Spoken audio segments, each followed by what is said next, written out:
अस्सलाम वालेकुम, hope you are doing fine. I hope आप लोगों को लेक्चर्स जो हैं वो समझ आ रहे होंगे, कोई इशू नहीं होगा। मैंने आपसे लास्ट उसमें कहा अपने सीआर का नंबर शेयर कर दें। सीआर से कहें मुझे सॉरी मेल करके कांटेक्ट कर लें, क्योंकि ताकि हम चीज़ों को और अच्छी तरीके से रिदम में लेकर आ जाएं। ये है कि मैंने आपको वो मटीरियल मंगवाया है असेसमेंट का, वो मुझे अभी तक मिला नहीं। जैसे मिलेगा तो फिर मैं वो भी आपसे शेयर करूंगा। आज हमारा लेक्चर नंबर 5 है, which is identifying topics, main ideas and supporting details. ये भी हम 5 और 6 दो लेक्चर्स में करेंगे। मैं भी एक साथ रिकॉर्ड कर लूँगा, भी डिफरेंट तरीके से करूँ। I tell you. अभी हम स्टार्ट करते हैं। लेक्चर नंबर 5 है अपना। We are starting with lecture number 5 and it deals with identifying topics, main ideas and supporting details. Last lecture में भी मुझे याद है हमने टॉपिक सेंटेंस का जिक्र किया था, सपोर्टिंग डिटेल्स का भी मैंने हल्का से एक हवाला दिया था। अब हम इस लेक्चर में ये देखेंगे कि आपने टॉपिक्स को किस तरीके से आइडेंटिफाई करना है, फिर मेन आइडियाज, उस टॉपिक से रिलेटेड उस आर्टिकल में या जो भी चीज़ हमें दी जाती है टेक्स्ट में वो को किस तरह निकालते हैं, किस तरह हमें पता चलता है कि ये मेन आइडियाज़ और उनकी सपोर्टिंग डिटेल्स क्या होती हैं। ठीक है। एक आपके वो मैंने कमेंट पढ़ा था, उन्होंने लिखा हुआ था कि जी पीपीटीज भी सेंड कर दें। तो वो पीपीटी सेंड करने का तरीका मेरे पास एक है कि मैं आपको शेयर कर दूं आपके सीआर के साथ, वो आपको सेंड कर दे। But that does not mean कि आप लोग वीडियोस ना सुने। ये जहन में रखिएगा, जब आप लोग वीडियो सुनते हैं ना तो मेरे पास वो आ रहा होता है साथ साथ कि जी कि ये लोग वीडियो सुन रहे हैं। तो बेसिकली अब आप लोग छोटे बच्चे तो नहीं, आपको तो इस चीज़ का अंदाज़ा है कि आप लोग सुनेंगे, चीज़ें आएंगी तो आप करेंगे। ऊपर से आपका मिड होना भी ऑनलाइन तक है। जब फिजिकल होती है ना तो उसमें टीचर्स बहुत सी चीज़ें मैनेज कर लेते हैं। तो फिजिकल इस वक्त तो ये आपकी ऑनलाइन है, तो जो चीज़ें आपको आएंगी वो आपने करनी है तैयार। तो इसलिए आप लेक्चर को बहुत अच्छी तरीके से सुने। फिर आपको ये भी पता है कि लेक्चर के दौरान ही मैं छोटी छोटी सी चीज़ें आपको ना कोशिश करता हूँ बताता रहूँ कि शॉर्ट क्वेश्चंस किस तरह होंगे, लॉन्ग क्वेश्चंस किस तरह होंगे। अच्छा, एमसीक्यूज पे भी अब मैं हम थोड़ा सा ध्यान देंगे कि एमसीक्यूज किस तरह के होंगे। ठीक है, स्टार्ट करते हैं जी। Identifying topics, main ideas and supporting details. Understanding the topic, the gist or the big ideas of a textbook chapter, an article, a paragraph, a sentence or a passage is a sophisticated reading task. कहना ये चाह रहे हैं कि आपका जो topic होता है ना, जो भी सब्जेक्ट होता है जिसके ऊपर आपका आर्टिकल लिखा होता है, यानी एक टेक्स्ट बुक का चैप्टर आपको दिया गया या आर्टिकल दिया गया या कोई आपको पैराग्राफ दिया गया या सेंटेंस है या पैसेज है, उसके अंदर आपने टॉपिक जो निकालना है ना, एक बात तो अपने जहन में रख लें, टॉपिक सब्जेक्ट को हम कहते हैं। जो टॉपिक है उसका जो जस्ट है, मेन समरी क्या है, जो उसके मेन आइडियाज हैं, ये बड़ा सोफिस्टिकेटेड रीडिंग टास्क होता है। रीडिंग का ये जो टास्क है ये बहुत ही सोफिस्टिकेटेड है। इट मीन्स ये बहुत ही ज़्यादा आपको ऑर्गेनाइज तरीके से करना पड़ता है। जब हम अभी आगे प्रैक्टिस करेंगे तो हमें अंदाज़ा होगा कि समटाइम्स लोग किसी चीज़ को देखते निगाह मार के कह देते हैं इन चीज़ का टॉपिक ये है। वो इतना आसान नहीं है कि आपने निगाह मार के देखा और बता दीजिए कि टॉपिक ये है। आपको पूरे एक प्रोसीजर से थोड़ा बहुत चलना पड़ता है जिससे आप सही तरीके से बता सकते हैं कि टॉपिक क्या है, उसका जिस्ट क्या है, आइडियाज, मेन आइडियाज उसके क्या है, बिग आइडियाज क्या है। द थिंग इज, जिन लोगों ने बहुत ज़्यादा प्रैक्टिस की होती है ना वो लोग बड़े आसानी से काम कर लेते हैं। उनके लिए इतना मुश्किल नहीं होता जो बार बार प्रैक्टिस करते रहते हैं। अदरवाइज एक इंसान को ये सीखना पड़ता है। It's an art. Being able to draw conclusions, evaluate and interpret articles or chapters is important for all comprehension in non-fiction reading. अच्छा, ये नॉन फिक्शन रीडिंग का जिक्र यहाँ पे आ गया। फिक्शन होती है जो मन जैसे कहानियां बनाई होती है ना, फैक्ट्स के ऊपर कुछ बनाई होती है। नॉन फिक्शन होती है जैसे हिस्ट्री हो गया या आपकी नर्सिंग से रिलेटेड कुछ चीज़ें होगी, नॉन फिक्शन है। इसमें कोई कहानियां टाइप नहीं चीज़ें बनाई होती, स्टोरीज फेबल्स नहीं होती। इसमें जो फैक्ट्स होते हैं ना उनके ऊपर आप बात कर रहे होते हैं। तो वो ये कह रहे हैं being able to draw conclusions. आप कंक्लूजन्स निकालें, आप नताइज निकालते हैं, इवेल्युएट करते हैं, किसी चीज़ को एनालाइज करते हैं, उसका तज्जिया करते हैं, एंड इंटरप्रेट करते हैं, उसके मीनिंग्स निकालते हैं उसके अंदर से, आर्टिकल्स में से या चैप्टर्स में से। ये कॉम्प्रीहेंशन, अंडरस्टैंडिंग के लिए बहुत इंपॉर्टेंट है ये सारी चीज़ें।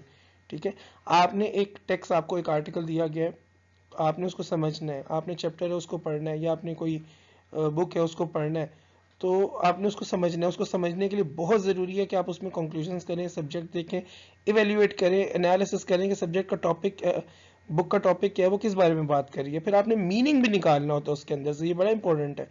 मीनिंग निकालना इतना आसान नहीं होता। बाज़ औक़ात एक डायरेक्ट मीनिंग आपको नज़र आ रहा होता है, बाज़ औक़ात आपको मीनिंग खुद निकालना होता है। फॉर इंस्टेंस मैं आपको एक स्टोरी बताता हूँ, आप खुद ही फ़ौरन मीनिंग उसे निकाल लेंगे, लेकिन ये इन्फ्रेंस बेस है। एक तो डायरेक्ट होता है, स्टोरी पढ़ी है, कोई आर्टिकल पढ़ा है, कोई चीज़ पढ़ी, डायरेक्टली उसके अंदर से मीनिंग निकल जाता है। आप पढ़ते हैं आपको समझ आ जाता है। एक चीज़ होती है आपको डिराइव करना पड़ता है। फॉर इंस्टेंस है, पता चलता है जी कि एक जंगल है, एक जंगल के एक तरफ एक बहन रहती है और दूसरी तरफ दूसरी बहन रहती है। जंगल के बारे में ये बात बहुत मशहूर है कि जंगल के अंदर एक सीरियल किलर रहता है, जो भी रात 12 से सुबह 6 के दरमियान में वो जंगल क्रॉस करने की कोशिश करता है ना, अमूमन वो मार देता है। तो वहाँ का डेथ रेट जो है 99% है, जिसने कभी क्रॉस करने की कोशिश की तो कोई उसे क्रॉस नहीं करता। एक दफ़ा क्या होता है कि जंगल के राइट साइड पे जो बहन रहती है ना, उसको कोई मसला हो जाता है, तो वो अपनी लेफ्ट साइड की जो सिस्टर होती है ना रहती है, उसको कॉल करके कहती है कि आप आए, हर हाल में आए। रात के 2 बज चुके होते हैं, तो वो कहती है मैं नहीं आ सकती, इस वक्त तो नहीं आया जा सकता। वो कहती है मेरा मसला बड़ा सीरियस है, आपको आना पड़ेगा, आप नहीं आएंगी तो शायद मैं सर्वाइव ना कर पाऊँ, डेथ हो जाएगी। तो वो बहन चाहते ना चाहते क्या करती है, अब लेफ्ट साइड वाली जो सिस्टर है ना, वो रात को जंगल क्रॉस कर लेती है। अब हमें यही स्टोरी दी गई है। अब यहाँ से आप खुद कंक्लूड करें, ये इंटरप्रिटेशन है, मीनिंग निकालना है।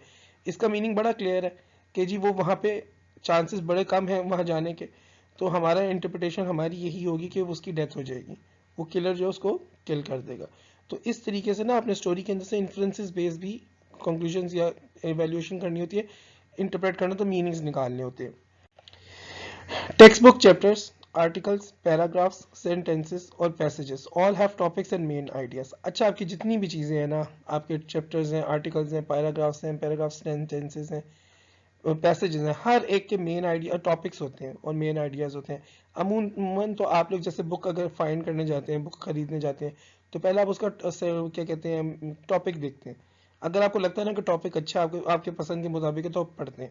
जैसे कुछ लोग इंटरेस्टेड होते हैं, जैसे लेडीज़ जो हैं वो कुकिंग में बड़ी इंटरेस्टेड होती हैं, तो वो कुकिंग से जो रिलेटेड बुक्स होती हैं उनको पसंद करती है, फैशन से रिलेटेड पसंद करती है। अब आप मेडिकल से रिलेटेड हैं, आपको मेडिकल की बुक्स कहीं ना कहीं पसंद आएंगी, नहीं आती तो वो मैं ज़बरदस्ती तो नहीं कह सकता करें, लेकिन जब आप पढ़ रहे होते हैं ना तब आपको कुछ बुक पसंद नहीं आ रही होती। हो सकता है बहुत सी डेडिकेटेड नर्सेज हैं, आप भी हैं, तो आपको अपनी वैसे फील्ड से रिलेटेड जो चीज़ें बुक्स वगैरह नजर आए वो पसंद आ ही जाती हैं। आप किस तरह पसंद कैसे करते हैं, आप उनका टॉपिक, आपका कोई बुक सेलेक्ट करने का क्राइटेरिया पहला क्या होता है, आप उसका टॉपिक देखते हैं। अगर तो वो आपके टॉपिक से रिलेटेड या आपके इंटरेस्ट के टॉपिक्स पे है तो आप वो बुक ले लेते हैं। तो टॉपिक और मेन आइडियाज जो होते हैं ना, वो हर एक बुक चैप्टर आपको पैसेज सेंटेंसेस में नजर आएंगे, सेंटेंसेस और पैसेजेस में। The topic is the broad general theme और मैसेज। अब टॉपिक क्या है, टॉपिक अपने जहन में आप रख ले, जैसा मैंने आपसे पहले कहा, टॉपिक इज द सब्जेक्ट। वो सब्जेक्ट होता है जिसके ऊपर वो बुक लिखी गई है, आर्टिकल लिखा गया, जनरल जो भी मैगजीन वगैरह है वो उसके ऊपर थीम उसकी वो टॉपिक ही है। टॉपिक जो है वो पूरा जनरल थीम और मैसेज है, वो ब्रॉड आइडिया है जिसके गिर्द वो बुक, पैराग्राफ, सेंटेंस, मैसेज घूम रहा है। It is what some call the subject, इसको सब्जेक्ट भी कहा जाता है। आप जहन में रखें, टॉपिक आपका सब्जेक्ट होता है, सब्जेक्ट जिसके ऊपर आप बात करें, जिसके ऊपर आप लिख रहे हैं, जिसके ऊपर आपकी गुफ्तगू हो रही है। आप लोग 4 दोस्त आपस में बैठते हैं शाम को चाय पीने, 5 दोस्त बैठे हुए हैं, या आप लोग नर्सेज हैं, आप लोग बैठी हैं, आपको ब्रेक टाइम मिला, आप बैठी हैं, आपने किसी चीज़ के बारे में बात करना शुरू, आपने पेशेंट के बारे में बात करना शुरू कर दी, तो जो पेशेंट है ना वो भी आपका टॉपिक है, that is your topic. If you are discussing a disease, that is your subject, that is your topic. So वो भी आपका general theme, idea, message, broad जो आपका जा रहा है ना मैसेज, वो आपका टॉपिक है। तो टॉपिक आपका सब्जेक्ट है, ये आप लोगों ने ध्यान में रखना है। एक एमसीक्यू बन सकता है, द टॉपिक इज डैश, और 4 ऑप्शन आपको दे दीजिए, सब्जेक्ट, ऑब्जेक्ट, वर्ब और नाउन दे दीजिए, तो आपने सब्जेक्ट उसको टिक कर लेना। The main idea is the important point being expressed. Main idea वो होता है सबसे अहम पॉइंट जिसके ऊपर बात की जा रही होती है, वो आपका मेन आइडिया होता है। ठीक है, जैसे अगर आप लोगों ने एक आर्टिकल पढ़ना शुरू किया है अपना बीपी के ऊपर, तो बीपी ही उसका मेन आइडिया है, जिसके बारे में आप बात कर रहे हैं ना वो आपका मेन आइडिया है। आपने पेशेंट को डिस्कस करना शुरू किया, पेशेंट की डिजीज को आप डिस्कस कर रहे हैं, तो जिस डिजीज को आप डिस्कस कर रहे हैं that is the main idea. आपकी कन्वर्सेशन कॉन्वो का मेन आइडिया जो है वो आपकी डिजीज हो जाएगी। तो मेन आइडिया जो होता है ना, वो इंपॉर्टेंट पॉइंट होता है जिसको आप जाहिर कर रहे होते हैं, जिसके ऊपर आपका डिस्कशन होता है। डिटेल्स, अब डिटेल्स क्या होती हैं, support the main idea by telling how, what, when, where, why, how much और how many.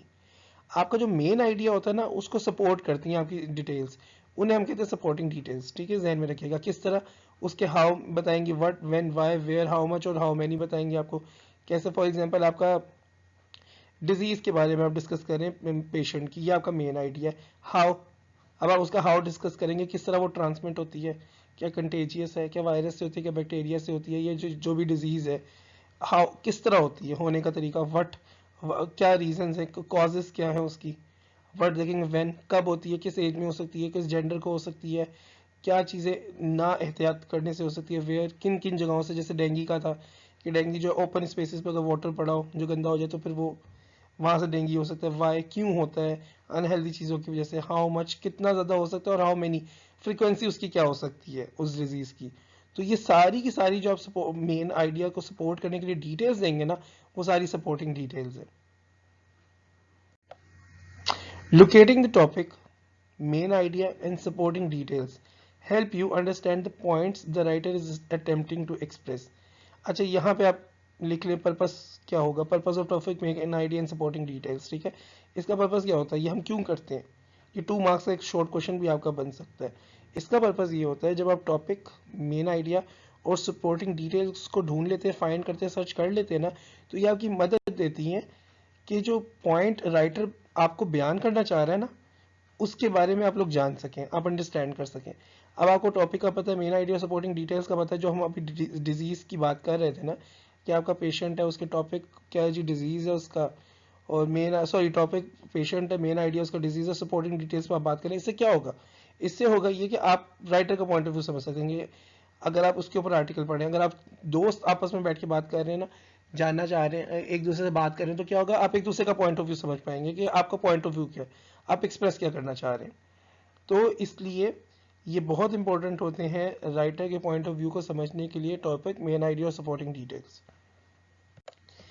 Understanding the relationship between main ideas and details will increase your reading comprehension. अच्छा, आप जब ये रीडिंग, ये भी 2 मार्क्स का क्वेश्चन हल्का सा बन सकता है कि what is the relationship of main ideas and details, or how does main idea support, or how does supporting details support main idea। ठीक है, वो ये कह रहा है कि जब आप understanding the relationship between main ideas and details, जब आप मेन आइडिया और आइडियाज और डिटेल्स के रिलेशनशिप को अंडरस्टैंड करते हैं ना, it will increase your reading comprehension. ये जो आपकी रीडिंग के जो स्किल्स है ना, उसको ये बहुत अच्छा कर देता है।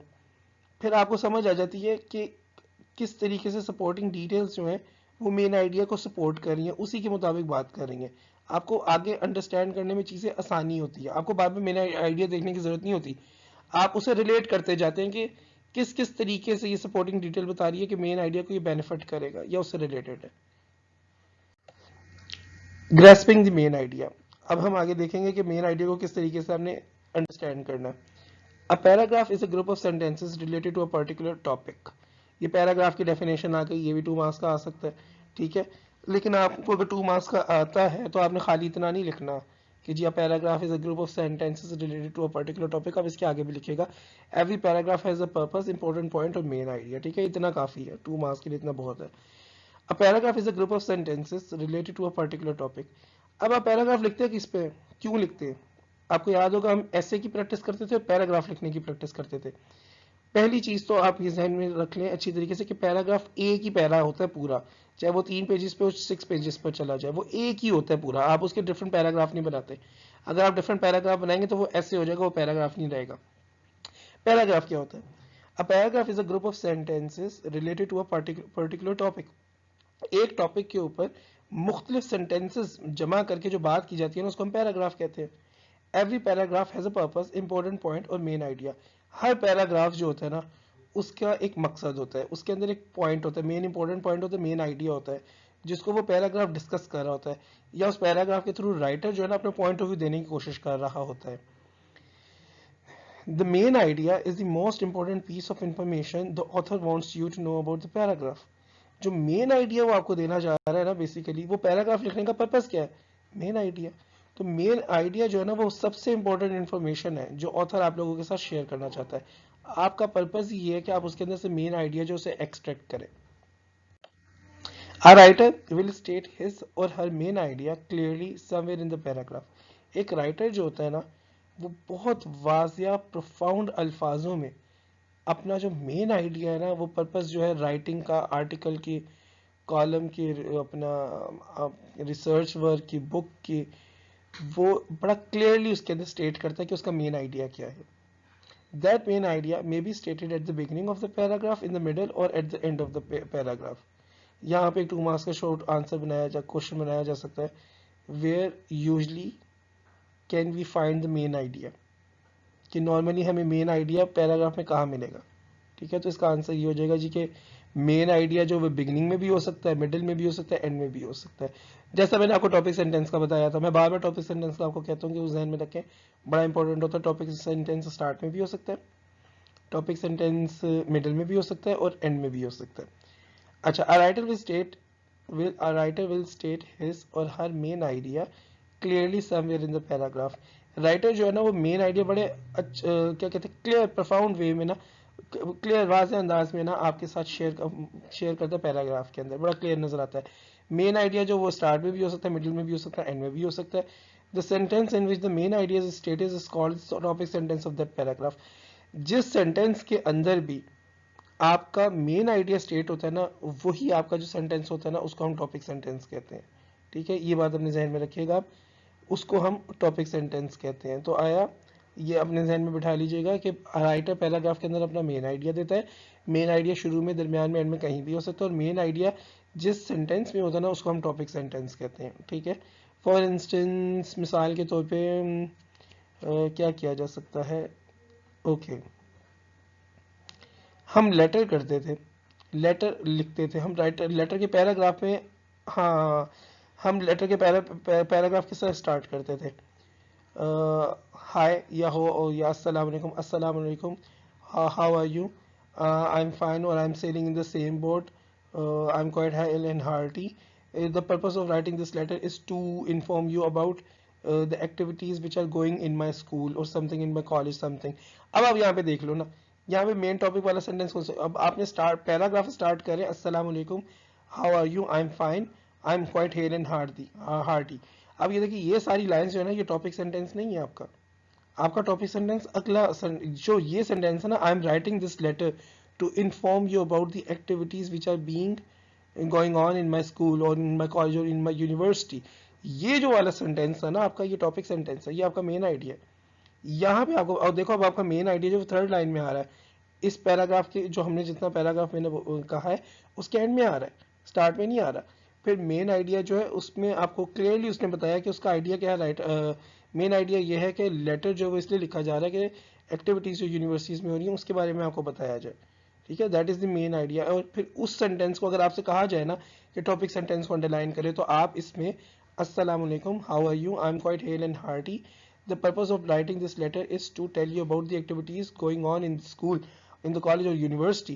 जो ये वाला सेंटेंस है ना, लास्ट लाइंस थी, the purpose of writing this letter is to inform you about the activities which are going on in the university campus। ये लाइन आप अंडरलाइन कर देंगे, that is your topic sentence, that is your topic sentence। ठीक है, I think आपको clear हुआ होगा।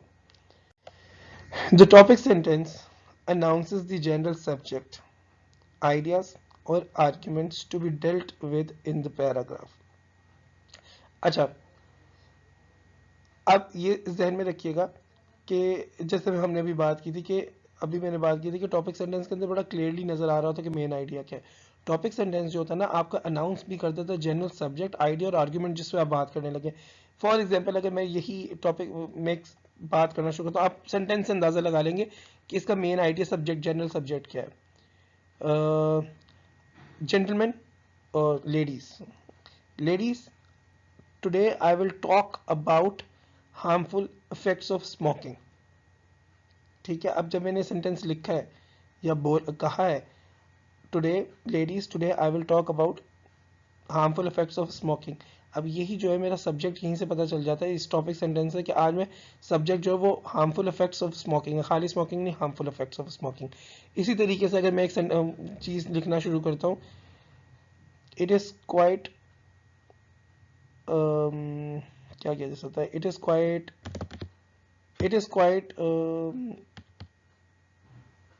is quite interesting to note that the number of people who are drinking shisha is increasing day by day। ठीक है, अब यहाँ पे ये शो हो रहा है कि मेरा आर्ग्यूमेंट शीशे के बारे में होने वाला है। ये नहीं मैंने बताया कि पॉजिटिव या नेगेटिव, लेकिन हिंट आ रही है। It is quite interesting to note that the number of people who are drinking शीशा is increasing day by day. एक आपको हिंट मिल रही है कि इसमें मैं शीशे के अगेंस्ट ही जा रहा हूँ, बात करूँगा कि number of people those who are drinking शीशा is increasing day by day. ठीक है, तो इस तरीके से आपका जो टॉपिक सेंटेंस होता है ना, वो अनाउंस कर देता है कि आपका सब्जेक्ट क्या है, आइडिया क्या है और आर्ग्यूमेंट क्या है, जिसमें आप उस पूरे पैराग्राफ के बारे में पैराग्राफ में उसके बारे में बात करेंगे। Although the topic sentence may appear anywhere in the paragraph, it is usually first and for a very good reason. अमूमन अगरचे टॉपिक सेंटेंस जो होता है ना, वो पैराग्राफ में कहीं भी आ सकता है। यूजली क्या होता है कि ये सबसे पहले होता है और ये एक खास वजह से होता है कि आपको स्टार्ट में पता चल जाए आप किस बारे में बात करें। देखिए ना, नबी पाक सल्लल्लाहु अलैहि वसल्लम का तरीका ये था कि आप सवाल करके बात करते थे, लोग अटेंटिव हो जाते थे। जब आप सल्लल्लाहु अलैहि वसल्लम ने अपनी बेसत का ऐलान किया, तो आप सल्लल्लाहु अलैहि वसल्लम लोगों को एक पहाड़ की तरफ लेकर और फरमाया कि क्या अगर मैं तुम्हें कहूँ कि वहाँ एक फ़ौज खड़ी है तो क्या यकीन कर लोगे? फिर दूसरा सवाल किया कि अगर मैं कहूँ कि वो फ़ौज आप पर हमला करने लगी, यकीन कर लोगे? फिर उन्होंने फरमाया कि मैं आपको कहूँ कि मैं नबी हूँ, तुम यकीन कर लोगे? आप सल्लल्लाहु अलैहि वसल्लम का अंदाज सवाल से था। पहले ही मैं अपना टॉपिक वो बड़ा क्लियर कर देते थे। आप सल्लल्लाहु अलैहि वसल्लम के अंदाज़े गुफ्तगू से हमें बड़ा सबक मिलता है। आप सवाल करते तो सवाल करने से टॉपिक बड़ा क्लियर हो जाता है, क्योंकि उसका आंसर में भी टॉपिक की क्या कहते हैं सपोर्टिंग डिटेल्स आने लग जाती है ना। तो यूजली क्या होता है कि स्टार्ट के अंदर ही हम क्या कहते हैं टॉपिक क्लियर करते हैं। This sentence provides focus for the writer while writing and for the reader while reading. अब ये देखो ना, कमाल हो गया, कितनी खूबसूरत बात उसने कही है। एक बहुत ज़बरदस्त रीज़न है जिसकी वजह से हम फर्स्ट में ही टॉपिक सेंटेंस बता देते हैं। This sentence provides focus for the writer. अगर एक राइटर, जैसे आप लोग लिख रहे हैं, आप लोग आगे लिखेंगे, जहन बना लें अपना, आप लोगों ने आगे एसेज लिखने हैं, क्योंकि हमारा आगे मिड के बाद ऐसे का है और फिजिकल क्लासेस होंगी होपफुली, तो फिर मैं इंशाल्लाह आपको एक्टिविटीज़ दूंगा ऐसे लिखने की। लास्ट टाइम तो हम हर वीक में एक या दो ऐसे ज़रूर लिखते थे, बहुत फिट था ये। इसी तरीके से आपकी स्किल्स डेवलप होंगे। आपने डरना नहीं है, मैं घबराना इसलिए नहीं कहता, इमरान खान जब कहता है घबराना नहीं, बहुत घबराना पड़ता है, तो डरना नहीं है, इंशाल्लाह हम अच्छा जाएंगे, आपके सब चीज़ें अच्छी रहेंगी, मार्क्स वगैरह सब कुछ मेरे हाथ में कवर रहेंगे। बस पढ़ना है, अच्छा पढ़ना, सीख के जाना है, सीखना पर्पज होना चाहिए। अब आप ये देखें ना, अगर आप this sentence provides focus for the writer, पहले सेंटेंस में अगर आप टॉपिक सेंटेंस दे देते हैं ना, तो राइटर फोकस करता है, उसको ये मालूम है कि उसने इसके ही इर्द गिर्द अब घूमना है, उसने इस पे ही सपोर्टिंग डिटेल्स देनी है। वाइल राइटिंग, जब वो लिख रहा है, जब आप लिखेंगे ना एज राइटर्स, आप लिखेंगे एसेस वगैरह, तो आप फर्स्ट सेंटेंस के अंदर अपना टॉपिक सेंटेंस दे देंगे ना, तो you will be very clear about your topic and you will keep writing on that. For instance, अगर आप first sentence में कह देते हैं I would like to talk about the harmful effects of drug addiction, कि मैं drug addiction के negative effects के बारे में बात करूंगा, तो आपने बड़ा क्लियर कर दिया जी कि आप नेगेटिव इफेक्ट्स के बारे में बात करें, आप ड्रग एडिक्शन को नहीं एक्सप्लेन करेंगे, ना उसकी डेफिनेशन देंगे, ना उसके इफेक्ट्स बताएंगे, ना उसका स्कोप बताएंगे, ना इंक्रीजिंग नंबर हो रहा है जी ये बताएंगे, आप सिंपल बताएंगे जी उसके नेगेटिव इफेक्ट्स क्या हैं, ठीक है। And for the reader while reading, और ये रीडर को भी फोकस दे देता ना, रीडर ने पहली, अब ये आपने लिखा और मैंने ये पढ़ा, I would like to talk about the negative effects of drug addiction, तो एज अ रीडर मेरा फोकस रहेगा कि मुझे पता है कि आप डायरेक्टली ड्रग एडिक्शन के नेगेटिव जो इफेक्ट्स है उसके बारे में बात करने लगे, तो I will be focused on that. So topic sentence से क्या होता है, राइटर को राइटिंग में फोकस मिलता है, रीडर को रीडिंग में फोकस मिल जाता है। स्ट्रेटेजी, स्ट्रेटेजी क्या होनी चाहिए when you find the topic sentence, क्या स्ट्रेटेजी हो सकती है। When you find the topic sentence be sure to underline it so that it will stand out not only now but also later when you review। अच्छा, हम लोगों ने government college university का, मुझे याद है जब हमने उधर ये टॉपिक सेंटेंस वगैरह किए थे, तो हमने बकायदा प्रैक्टिस की थी, जिससे हमने टॉपिक सेंटेंस वगैरह जो है वो हमने अंडरलाइन वगैरह किया था। हम आगे अभी इसमें भी प्रैक्टिस करेंगे। अच्छा जी, आपने सबसे पहला काम ये करना है, जब भी टॉपिक सेंटेंस आपके सामने आए ना, आपने उसे अंडरलाइन कर लेना। जब आपका टॉपिक सेंटेंस अंडरलाइन होगा ना, तो उससे ये फ़ायदा हो जाएगा कि आपने जब बाद में रिव्यू करना होगा ना अपने पैराग्राफ को या किसी चीज़ को, तो आपको याद रहेगा कि अच्छा ये मेरा टॉपिक सेंटेंस है। बेस्ट वे ये होता है रीडिंग का ना, कि आप ना अंडरलाइन करते रहें, साथ स्टिकी नोट्स लगाएं, साथ हाईलाइटर यूज़ करें और चीज़ों को ना नोट करते रहें, that is the best way. आप हाईलाइट करें, अंडरलाइन करें, स्टिकी नोट्स वगैरह लगा के यूज़ करते रीडिंग किया करें। आइडेंटिफाइंग द टॉपिक, टॉपिक को किस तरीके से आइडेंटिफाई कर सकते हैं, ये प्रोसेस देखते हैं, प्रोसीजर देखते हैं। The first thing you must be able to do to get at the main idea of a paragraph is to identify the topic, the subject of the paragraph। सबसे पहला काम आपने जो करना है पैराग्राफ का मेन आइडिया जानने के लिए, वो ये है कि आपने ये जानना है कि पैराग्राफ का सब्जेक्ट क्या है, टॉपिक क्या है। Sometimes you can spot the topic by looking for a word or two that repeat. अच्छा, ये उसने एक अच्छी स्ट्रेटेजी बनाई है, इसको जहन में रख लें आप लोग कि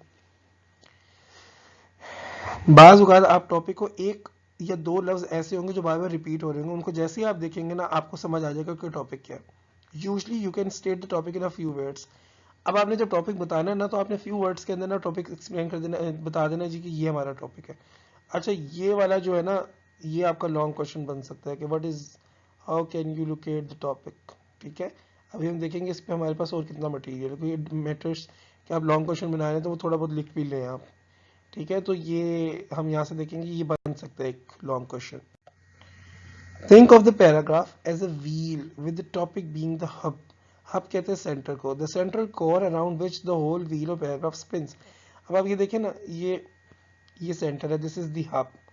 अब वो कह रहा है पैराग्राफ के बारे में आपने सोचना है, ये सारा पैराग्राफ है कि पैराग्राफ जो है ना वो बिल्कुल एक व्हील की तरह है, with the topic being the hub, और टॉपिक जो है ना वो ये हब है, ये सेंटर है। The central core around which the whole wheel spins, जिसके इर्द गिर्द सारा का पैराग्राफ जो है ना वो घूमता है। टॉपिक आपका है ड्रग एडिक्शन। अब ड्रग एडिक्शन के आप बात करें नेगेटिव इफेक्ट्स के बारे में, तो आपने पहला पॉइंट जो देना है ना कि नेगेटिव इफेक्ट्स ये कि आपकी सोसाइटी को डिस्ट्रॉय करता है। ये देखो, ये ड्रग एडिक्शन है, पहला पॉइंट जो है ना सोसाइटी को डिस्ट्रॉय करता है, इसके इर्द गिर्द घूम रहा है। दूसरा आपने दिया कि यूथ जो है ना वो स्टडी से दूर हो जाती है, ये भी उसके इर्द गिर्द घूम रहा है। तीसरा पॉइंट आपने दिया कि ड्रग एडिक्शन से आपकी जो सोसाइटी है ना वो पैरालाइज हो जाती है, वो भी देखिए इसके इर्द गिर्द घूम रहा है। यानी ड्रग एडिक्शन के ही इर्द गिर्द आपका पूरा पैराग्राफ घूम रहा है। तो आप लोगों ने यही चीज देखनी है कि पैराग्राफ पूरा जो है ना वो आपके टॉपिक के ऊपर घूमता है, इर्द गिर्द घूमता है। Your strategy for topic identification is simply to ask yourself the question, what is this about? That's it. That's quite easy. एक तो पहले उसने आपको बताया कि वन और टू वर्ड्स जो बार बार रिपीट हो रहे होंगे ना, there would be a few words, चंद लफ्ज ऐसे होंगे जो बार बार रिपीट हो रहे होंगे, उससे आपको पता चल जाएगा टॉपिक क्या है। एक तरीका ये है कि आपने खुद से क्वेश्चन करना है कि ये किस बारे में बात हो रही है। पैराग्राफ आपने पढ़ा और आपने मेन आइडिया निकालना है जी कि किस बारे में बात हो रही है। जिस बारे में बात हो रही है that is your topic. Keep asking yourself that question as you read a paragraph. आपने ये नहीं कि एक दफा सवाल किया बार बार पढ़े। अच्छा, मेरे साथ ये अभी भी होता है कि बाज़ औक़ात में एक पैराग्राफ पढ़ना शुरू करता हूं, मुझे लगता है ये टॉपिक है, लेकिन जब मैं अच्छी तरीके से पढ़ता हूँ ना तो पता चलता है वो नहीं, कोई और टॉपिक होता है। बाज़ का टॉपिक ना डिटेल में सपोर्टिंग डिटेल से मिल मिल के बन भी रहा होता है। बर्टन रसल हो गए, ये जिस तरह लिखते हैं विल्ड्योरेंट हो गए, ठीक है, अपना बर्टन रसल और अपना फ्रांसिस बेकन, ये लोग जब टॉपिक बनाते हैं ना तो वो टॉपिक जो मिल मिल के बनता है तो उसे लोकेट करने में टाइम लगता है।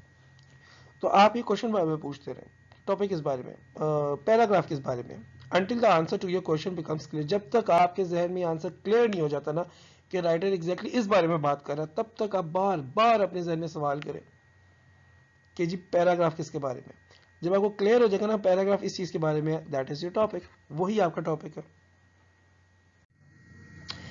अच्छा जी, आप लोगों के सामने ये एक चार्ट है जिसका सेंटर जो है ना कुछ लोग हैं और ये उनकी एक्टिविटीज हैं। क्या जी, उनकी एक्टिविटीज हैं जी इस तरह। हम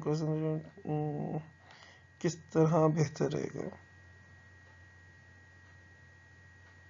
ठीक है। आप ये देखिए, कुछ लोग हैं, उनकी एक्टिविटीज हैं किस तरह। सेंटर वो लोग हैं और उसके बाद मतलब टॉपिक वो लोग हैं, उन्होंने क्या किया। ये हो सकता है एक्टिविटीज ऑफ स्टूडेंट्स, ठीक है। the students had a test, they went to take the test, first they were served with dessert। Dessert होता है मीठा जो दिया जाता है खाने के लिए। आप सल्लल्लाहु अलैहि वसल्लम पसंद करते थे खाने के बाद कुछ ना कुछ मीठा जरूर खाया जाए, सुन्नत में आता है। तो डेजर्ट जो है वो मीठे को कहते हैं। तो सबसे पहले उनको मीठा दिया गया, उसके बाद वोर देयर टी शर्ट बैकवर्ड्स, उन्होंने अपनी टी शर्ट जो है ना वो बैकवर्ड पहनी, किसी वजह से हो सकता है कि पहननी हो।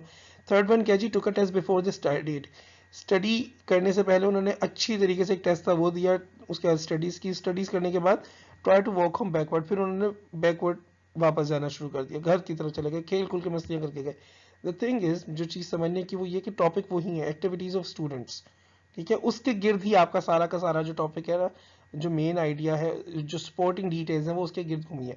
जो टॉपिक है वो एक्टिविटीज ऑफ स्टूडेंट्स है, मेन आइडिया भी एक्टिविटीज ऑफ स्टूडेंट्स है, और ये जितनी सपोर्टिंग डिटेल्स हैं ये उसके गिर्द घूम रही हैं, रिवॉल्व कर रही हैं। चले जी, एक पॉइंट हमने रेस किया था पहले भी, sometimes you can spot the topic by looking for a word और टू दैट रिपीट। बाज़ औक़ात आप क्या कहते हैं टॉपिक इस तरह भी ढूंढ लेते हैं कि आप चंद लफ्ज देखते हैं जो बार बार रिपीट हो रहे होते हैं, उससे आपको पता चलता है टॉपिक क्या है।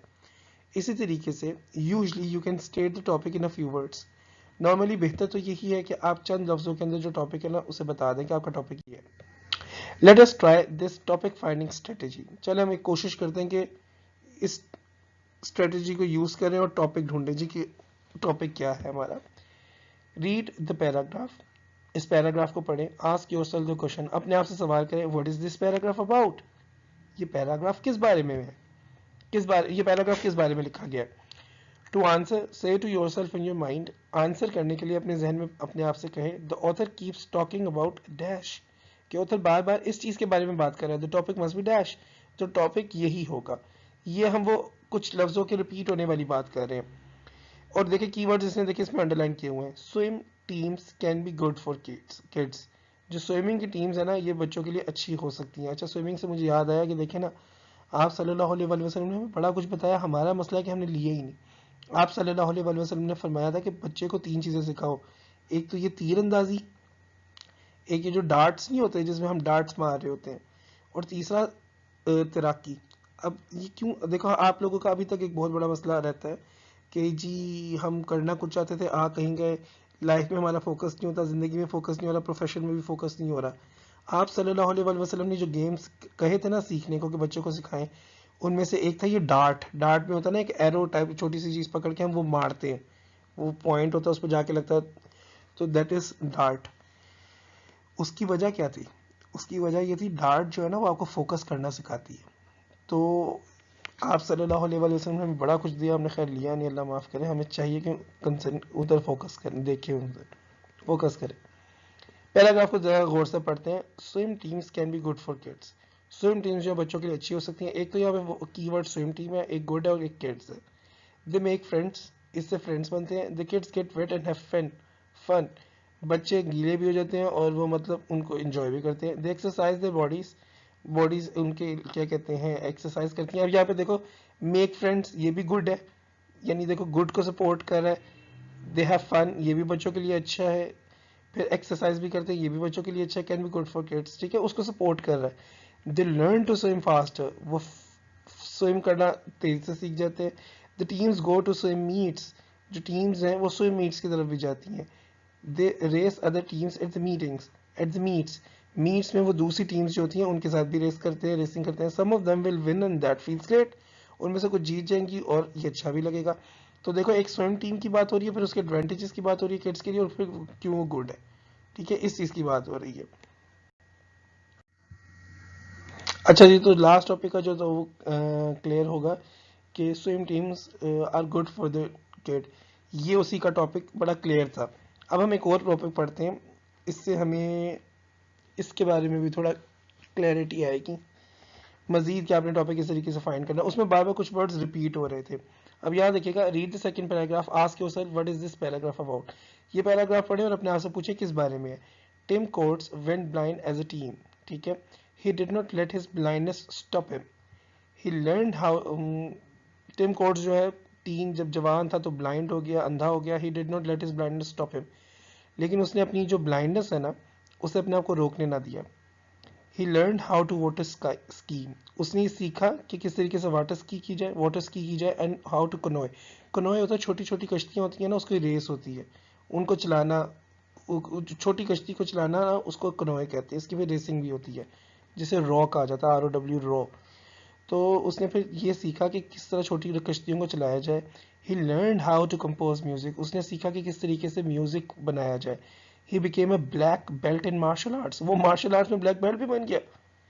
ही carried the Olympic torch in 2002, और वो 2002 के अंदर ओलंपिक टॉर्च उसने कैरी की थी। जब ओलंपिक्स होते हैं ना तो एक टॉर्च होती है जो बड़े बड़े बड़े लोग मतलब जिन्होंने नाम बनाया होता है ना ओलंपिक्स वगैरह में, कुछ काम किया होता है दुनिया में, तो उनको ये दी जाती है टॉर्च के, वो लेके फिरे। He went to school and became a doctor, वो स्कूल में गया और एक डॉक्टर भी बन गया। अच्छा अब इसका टॉपिक क्या, जरा सोचिए आप। Did you say to yourself this paragraph is about this is the topic, क्या आप अपने आप को कहा कि ये पैराग्राफ इस बारे में है या टॉपिक है। जरा मैं आपको 3 मिनट दे रहा हूँ, आप लोग जरा सोचिए इसके ऊपर कि इसका टॉप, आप लोग 3 मिनट दे रहा हूँ, आप लोग जरा सोचिए इसका टॉपिक क्या है।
अच्छा टाइम मैं आपको बार बार इसलिए देता हूँ थोड़ा सा कि जैसे लास्ट टाइम दिया था कि ये अच्छी तरीके से सोच के कर लें।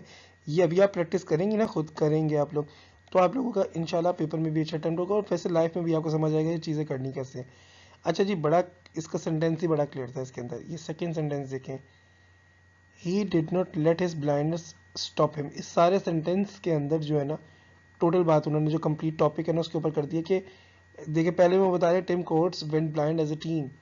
ये सपोर्टिंग डिटेल है बेसिकली कि टिम कोट्स जो है ना वो ब्लाइंड हो गया था एक टीन के तौर पे। जो टॉपिक सेंटेंस है ना वो ये, ही did not let his blindness stop him. उसकी ब्लाइंडनेस, उसने अपनी ब्लाइंडनेस की वजह से अपने आप को रुकने नहीं दिया। फिर हम सारी ये सपोर्टिंग डिटेल्स पढ़ते हैं। He learned how to wait what is sky and how to canoe. He learned how to compose music and became a black belt in martial arts. He carried the Olympic torch in 2002. He went to school and became a doctor. ये सारी supporting details है। ये देखिए इस sentence को, ही did not let his blindness stop him. ये topic बता रहा है आपको कि टॉपिक ये है कि टिम कोट्स जो है उसकी ब्लाइंडनेस ने, उसने अपनी ब्लाइंडनेस को अपने आप को रोकने नहीं दिया। तो इसका टॉपिक यही है कि टिम जो है ना कोट्स, टिम कोट्स ने ब्लाइंड होने के बावजूद भी चीज़ें अचीव की और टिम कोट्स ने अपनी ब्लाइंडनेस की वजह से अपने आप को रोकने ना दिया। तो इस तरीके से आप देखें, आपने टॉपिक को है ना वो ढूंढना है। अब देखिए यहाँ पे जो वर्ड्स बार बार रिपीट हो रहे थे वो क्या थे, learned, learned, became, carried, went. ये शो कर रहे थे कुछ होने का, कि उसने अपने आप को कुछ बनाया, और वही उसको सपोर्ट कर रहा है टॉपिक को, कि उसने अपने आप को कुछ बनाने पर ही फोकस रखा। तो उसकी ब्लाइंडनेस ने उसको रोक नहीं सकी उसकी ब्लाइंडनेस उसे कुछ अचीव करने में। तो टॉपिक हमारा यही है कि टिम कोट्स की ब्लाइंडनेस उसे रोक नहीं सकी कुछ अचीव करने से। इस तरीके से आपने फाइंड करना है टॉपिक को। अगर कोई इशू हो रहा हो, नहीं समझ आ रहा हो, तो मुझसे ज़रूर क्वेश्चंस कीजिएगा। अच्छा जी, ये अब आगे जो इन्फॉर्मेशन है ना ये होने लगी है एक्सपोजिटरी पैराग्राफ के बारे में। सपोर्टिंग डिटेल्स, एक्सपोजिटरी पैराग्राफ कैसा होता है, वो फैक्ट्स रीजंस पे बात करेगा, फिर कंक्लूडिंग सेंटेंस।